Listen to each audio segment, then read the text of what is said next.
اللہ تعالیٰ نے حضرت انسان کے لیے ہدایت کے من جملہ ذرائع میں سے ایک ذریعہ کتابیں اور صحیفے بنائے۔ قرآن مجید سب سے آخر میں نازل ہوا، اور جتنی ماضی میں نازل ہونے والی کتابیں اور صحیفے تھے ان میں جو کچھ تھا اس کا خلاصہ قرآن کی شکل میں موجود ہے، اور قیامت تک آنے والے اور مابعد قیامت معاد کی ساری چیزیں قرآن میں رکھی گئی۔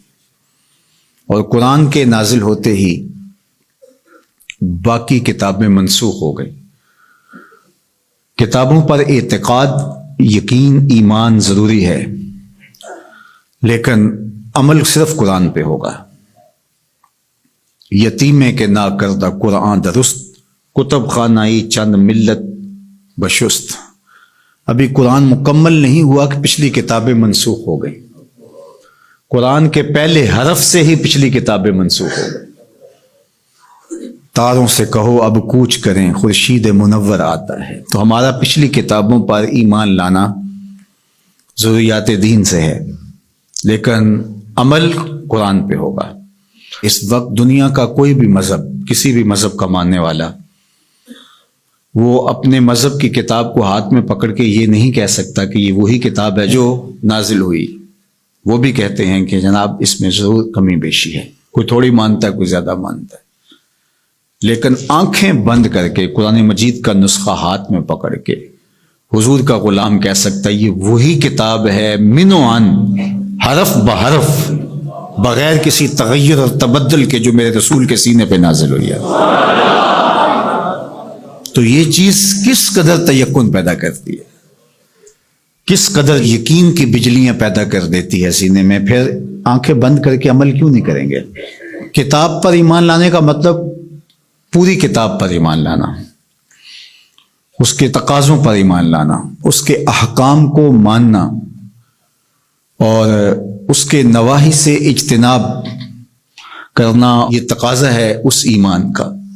تو یہ نہیں کہ جو چیز سمجھ میں آئے، پسندیدہ ہو، نفس پر شاک نہ ہو، نفس کو مرغوب ہو، محبوب ہو، اس پر تو عمل بھی ہو، اس پر بات بھی ہو، اور جو چیز نفس پر شاک ہو تو اس کو جو ہے وہ چھوڑ دیا جائے۔ تو یہ ایمان کا مفہوم نہیں ہے۔ ایمان کا مفہوم یہ ہے کہ پوری کتاب پہ ایمان لایا جائے۔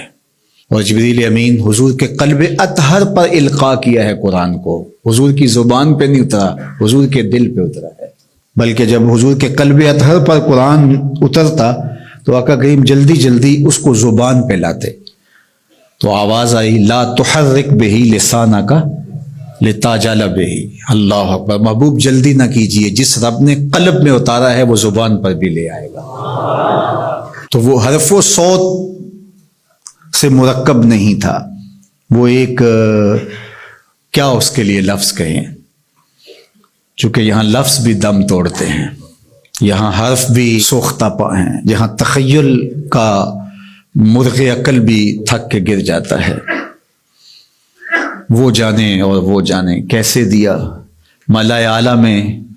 وہ منظر بھی تو ہم دیکھتے ہیں کہ رب اپنے محبوب سے پوچھتا ہے کہ یہ فرشتے کیا بات کر رہے ہیں، تو حضور معذرت کرتے ہیں، تو اللہ تعالیٰ اپنا دست قدرت، اب یہاں اور کیا کہا جائے، کسی اور کا ہوتا تو ہاتھ کہہ لیتے، لیکن یہاں تو دست قدرت، فوضع کفہ بین کتفی، تو اس نے دست قدرت میرے دو کندھوں کے درمیان رکھا۔ تو پھر کیا ہوا، دست قدرت یہاں آیا، ٹھنڈ میرے سینے میں پڑ گئی۔ اللہ اکبر، فعلمت ما فی السماوات والارض، تو پھر کوئی کائنات کی چیز رہی نہ جو میرے سینے میں ڈال نہ دی گئی ہو۔ تو یہ ایک اور کیفیت ہے، اس کو آپ اس تدریس سے، یہ جو پھٹی کے ایک طرف استاد ہوتا ہے اور دوسری طرف شاگرد ہوتا ہے، درمیان میں نصاب پڑا ہوتا ہے، ایک یہ ہے، یہ طریق ہے، یہ بھی درست ہے، اس کا انکار نہیں ہے، لیکن یہ کیفیت اور ہے۔ ابسط ردا کا یا ابا ہریرہ، ابو ہریرہ کہا حضور مسئلہ بہت ہے، بہت کچھ سنتا ہوں، پتہ نہیں جاتا کہاں ہے، کہا چادر بچھاؤ۔